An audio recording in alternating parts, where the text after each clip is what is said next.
My wife suddenly claimed she was pregnant, despite multiple negative tests.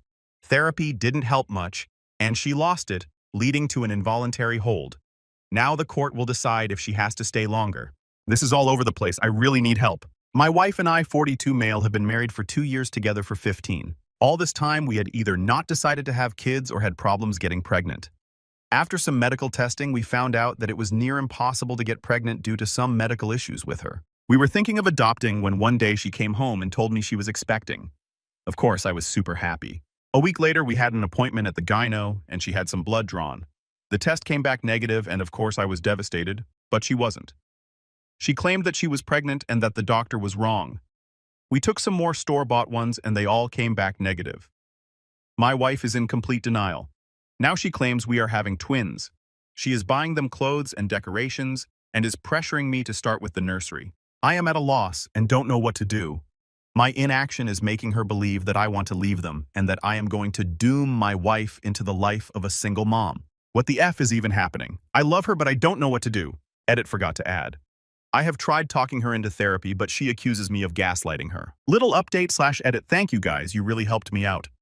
Yesterday was a bad day, and you helped me get clarity. I've had a chat with our doctor who will now be handling this with us. I would like to thank most of you with useful advice, and hopefully I will be able to update good news someday. But all the worst to those that said I should divorce her because she is crazy, and an extra FU to the guy that used this post to push his anti-abortion agenda. Update 1. I called up our primary doctor and told him about the problem. He seemed very concerned and wanted us to come see him the next morning. He said it was important to be gentle but not feed into her delusions. I sat her down, and we talked.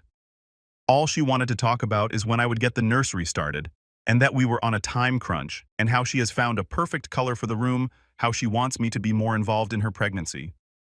I tried to be very calm, but I was very perturbed by seeing her that way. I asked her to go to the doctor with me tomorrow. She said yes, that she wanted to check on the babies either ways. Now I took some advice and words you gave me about being calm and asking a bit why she thinks she is pregnant without calling her delusional. So I did. She kept changing subjects or saying that a mother just feels it. You wouldn't know how it is. Then I said that I loved her really much, that I would never think of leaving her, but we needed to go to the doctor to confirm her gut feeling. She got very agitated and was crying, telling me that if I wanted to leave her, I should simply leave, but I shouldn't call her a liar. Somehow I managed to calm her down enough for her to go to sleep. After she did, I went on her computer. I do never snoop on her. But I remembered a commenter pointing out forums about cryptic pregnancy, and so I went for the lookout. Oh boy. She was in 2 Facebook groups. One was a normal mommy Facebook group, and the other was a group about women that believed they were pregnant. In the normal group, she would post updates about her symptoms and pictures of her belly and her story about how she was almost not able to have children, but that's to the grace of God that kissed her tummy. The gift of life was given to her, and how she was compensated for all this years of suffering with twins. In the other group, the women were quite literally, and excuse me here, so insane. They were feeding in each other's delusions. A woman said that she was almost 2 years pregnant and how sometimes it just takes longer. My wife would post there, complaining about doctors that do not take her seriously and about me. So many women were making her fear that I would leave, saying things like men cannot stick to a woman. Many recounted their stories about how their marriages broke down because their spouses could not handle the pregnancy. I was really scared. I researched phantom pregnancies, and I read somewhere that that could also be a sign of schizophrenia. So to say the least, I could not sleep. I was and am still very afraid of losing her.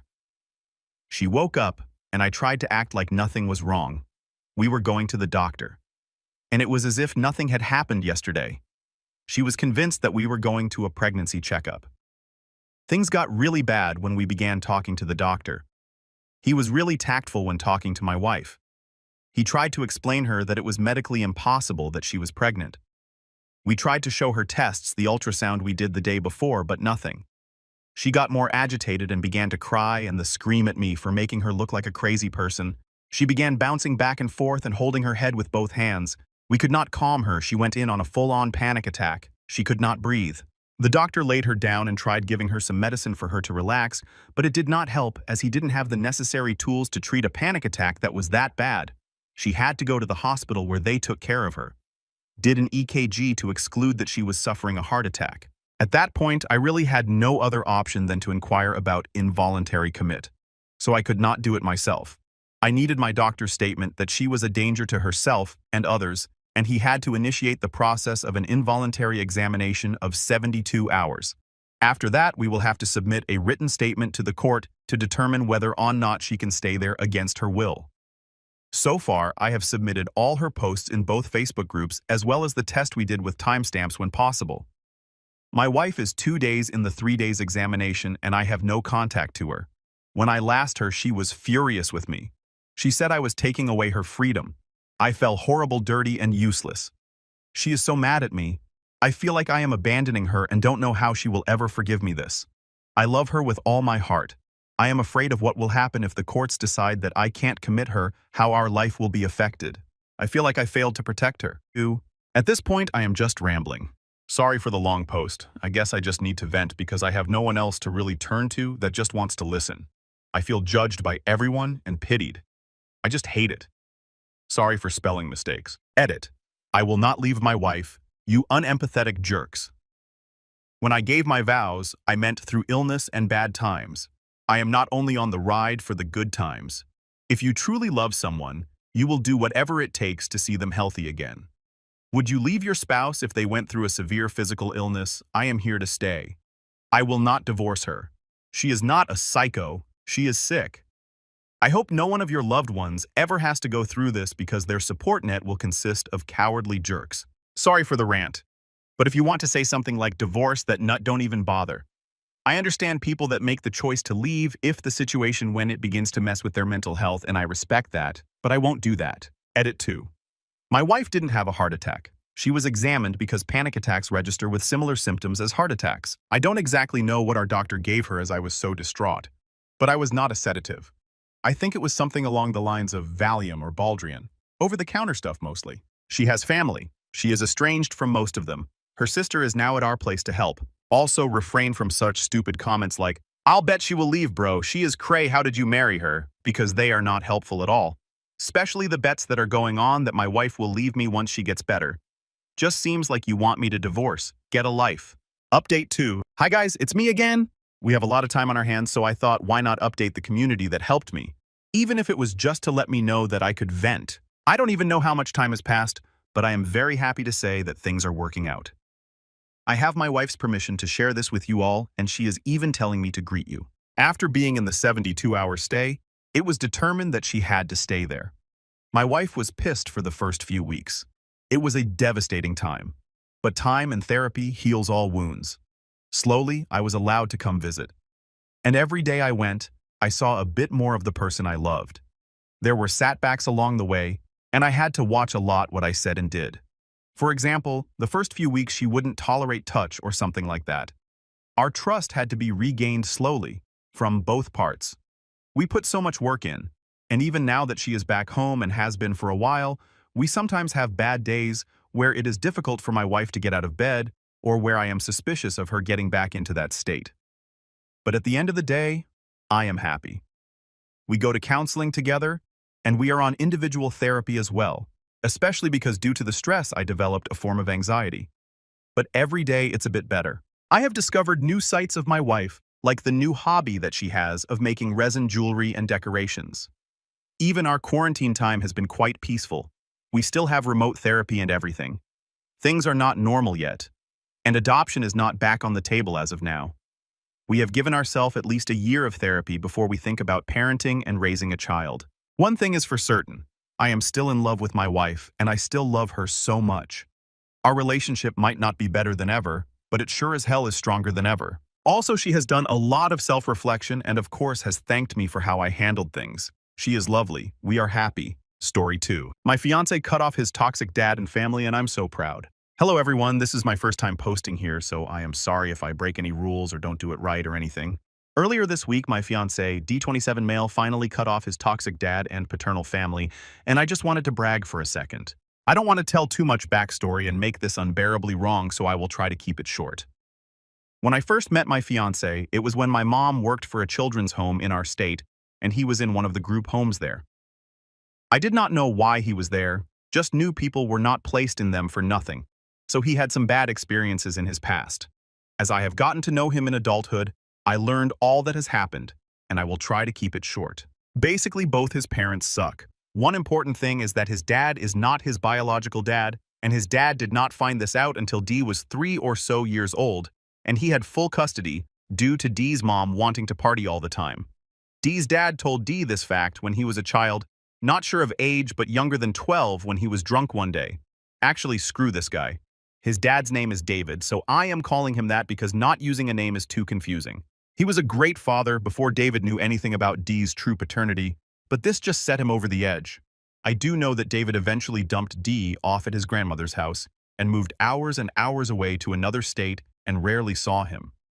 Before this, though, David would constantly drink and do other substances as well as physically and verbally abuse him. David's sisters were also continually calling the cops on Dee and making up scenarios that did not happen to get him in trouble because they hated this kid so much for no reason. Even after Dee went to live with his grandmother, David constantly manipulated and verbally abused Dee throughout his life. No good deed went unpunished, and no favors were done for him without expecting some form of repayment. Despite all this, Dee insisted that David is really a good person, he just had unfortunate circumstances, so I tried to give him the benefit of the doubt. I don't want to get too into the past because I was not there and do not want to risk getting any details wrong, so that's the main thing. Just mainly, all of Dee's paternal family sucks besides his grandmother, who sadly, I never got to meet. This brings us to 2023. Dee and I had a baby in September of 2022. A beautiful baby girl, M.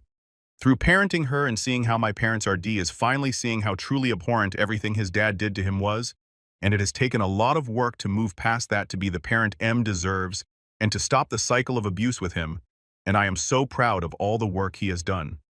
Because I was adopted and don't know any genetic diseases I may carry, and because Dee does not know his biological dad, we both decided to do 23andMe to see if we might have passed on anything bad or beneficial to M.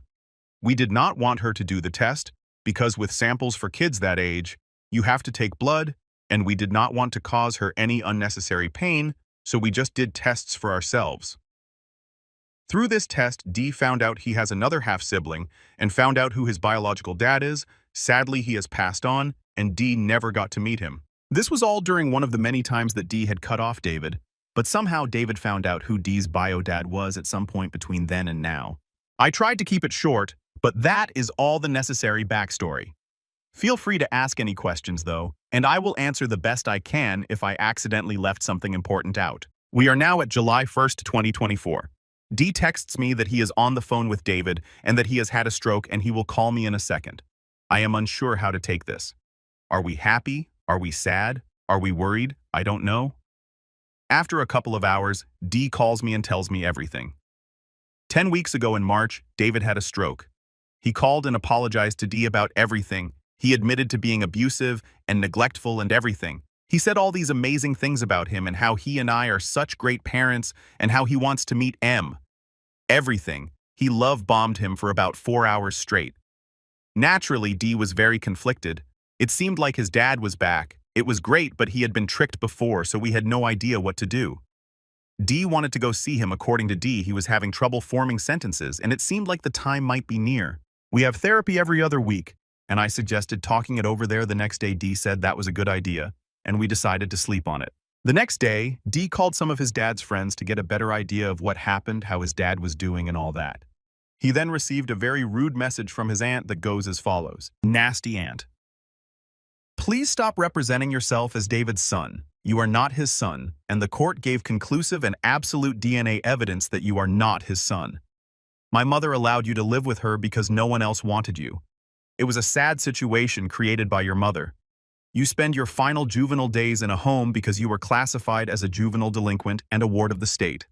Hopefully you have straightened up, but that does not mean that you are David's son. Please stop telling people this lie. And a new message. Your mom knows who your father is. Perhaps if she has not told you, you should ask her. This would be appropriate info for your little girl should any health issues arise. Dee, wow. I am his son and he will confirm that. Do not contact me again. This is uncalled for and very rude. You need help, lady. And so sorry that you are unable to acknowledge the truth. It is indeed painful but necessary for you to grow. D then blocked his aunt. It is also important to note that David still referred to D as his son. This is why D stated that his aunt could ask her brother and he would confirm this fact. After this message, people quit replying to D and giving him any information. Besides his dad's best friend, D's texts to his dad also were not delivering and calls were not going through. Like either he was blocked or the phone was shut off. Due to the bad state his dad was in, the night before D was worried and called the police to do a wellness check. The police stated that when they arrived, David was visibly very drunk and stated that he needed help. He also told the police that he did not care if he passed away. Because of this statement, he was Baker acted and taken immediately to the hospital. David then cussed D out and said D should change his last name to Bio Dad's last name because he was done with D. He also accused him of doing all this stuff he never did and threw things in his face from childhood and all the usual manipulating tactics these kind of parents use. D decided he has finally had enough and sent this message to T to give to David when he was good and sober. David, you and I have a complicated relationship, but this letter is to let you know that I'm done. You have stressed me out to the point of having nervous breakdowns, and I am not going to let that happen to me anymore. I feel that you do not want to get better, and I have no control over that. I've been struggling with my own addiction for years, but I haven't asked you for help because I knew you had your own vices to fight, and I am tired of worrying about you. When I told you that X and I got a divorce, you glazed over it. You didn't care maybe because I am not your biological son, or you're just a mean son of a B word. You felt like your problems were more significant than mine, and you're right. You are paying your dues for abusing, neglecting me as a child. I've seen myself slipping down that slippery slope, but I had the realization that if I kept doing that I'd be just like you with a child who had to distance themselves from me because I won't help myself. That is Mom's problem. She's planning on laying in Sister's house and passing away because she does not want to make 3 phone calls. Hell, maybe you two are meant for each other. You both are the most stubborn and the most hard-headed jerks I have ever encountered in my life. You have to want to do better for yourself. If not, just keep drinking. I'll collect your body and have it cremated. Where do you want your ashes spread? The big difference between you and I is that I want to get better. I now believe that when I was younger, you did not want to get better. You just wanted to party and hang out with your friends and did not want to stay sober and have a relationship with your son. You'd rather get drunk and tell me, you aren't even my son as a child. That messed me up. Don't you see that's when all of my delinquency problems started? I needed a father and did not have one. You tucked tail and hauled butt to a city in a different state. Then you tried to make me stay down there with you, a man I barely knew anymore. Brother and I wouldn't let that happen. I've tried to be there for you. A little bit about a previous fight they had. Now I'm done. I'm finished worrying if today is the day I get that call. I've prayed about it, and I've been told to let you go. You gave me some of the best memories I've had. I really do see a lot of you in myself. I'll take the good and apply it to my parenting of M. Thank you for letting me know what not to do. Y'all, I am so unbelievably proud of him. Thankfully, I will never know the internal battle and courage that comes with having to do this to a parent, but he finally did it. As it is so recent, it is still hard sometimes, but I know our lives will be so much better because of this. Any tips on how to best support D during this time would be greatly appreciated. Thank you for your time reading. I will edit and add any additional info if there is any confusion.